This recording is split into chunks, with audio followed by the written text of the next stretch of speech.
We head further east on Main Street to visit the Earlville Paper Box Company. Founded in 1926 by Wilbert J. Upton, today, 3 generations and 80 years later, the company still manufactures all types of rigid paper box construction, specializing in design and made-to-order packaging.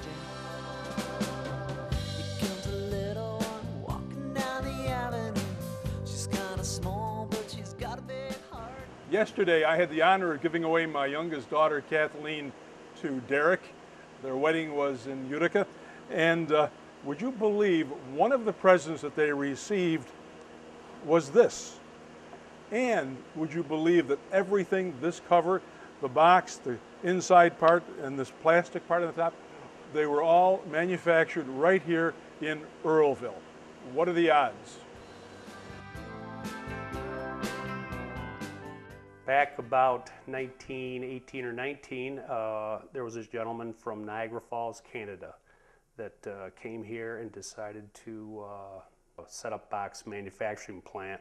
My grandfather was the man who managed the plant, and you know, here it is today, and it's been family owned and operated since the late 1940s. We did business with Oneida Limited for many, many years. The railroad was near, the barge canal was near, and waterways feeding off the barge canal also ran up and down the valley. So there was plenty of access as far as transportation goes, and plenty of business. My father's been basically a fixture here since he was a kid. I actually went to school for a different profession and then decided to come and work here and be by his side along with my brother, who actually takes care of all the manufacturing for us. What we do here is we get an idea for a gift box from, say, you, and we will take your idea and produce a box to your specifications that you will use to satisfy what needs you have. Believe me, we get all sorts of different ideas, and we try to do our best to satisfy the customer's needs. So there's plenty to do. There's new challenges every day, and it actually keeps me here close in central New York.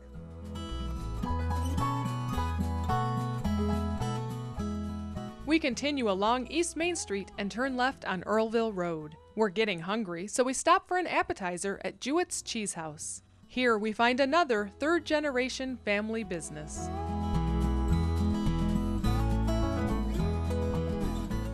Well, it started out with my mom and dad. We were dairy farmers, and my dad used to help the local farmers. We'd have cheese stuff here for the farmers.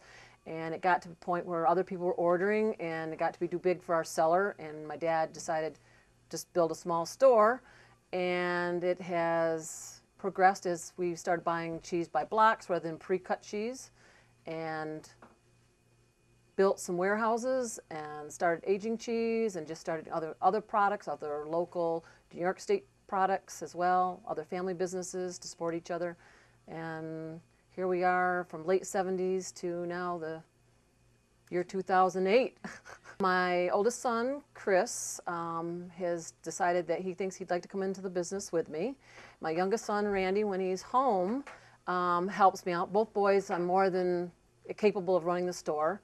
My husband, he does behind-the-scenes things. If I have a truck and I'm here, he helps me unload a truck, or he helps me plow snow in the morning or something like that. Aged cheese is something that you used to be able to get when I was a kid or my dad was a kid. It wasn't a specialty thing. Everybody had aged cheese because it gives you, it has a little bit of taste to it. So a lot of the cheese companies don't do that anymore because you have your money tied up, you have warehouse storage, electric, a lot of cost to it. We all know that things get better with age, and that certainly is true of cheese. Here today I have sampled every kind of cheese you can imagine, from the 2-year-old cheese right on up. As a matter of fact, the oldest here is 14 years aged, and it's called the New York Old Geezer. So I guess that sort of applies. Come in today and buy a pound of aged cheese. Then you can buy a pound of flavored cheese at half price. And look at some of these flavors. Garlic dill, smoked cheddar, bacon horseradish, black olive cheddar with roasted red peppers, tomato basil cheddar. Get on down here today because I'm sure you're going to find something that will suit your palate. We continue on Earlville Road to see what we can see. We find ourselves in downtown Poolville at the Poolville Country Store. This 1835 landmark holds quite a surprise, a beautiful bed and breakfast and gourmet dining.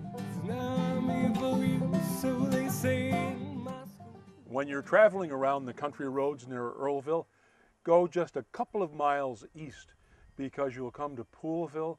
While you're here, there's the Poolville Country Store and bed and breakfast.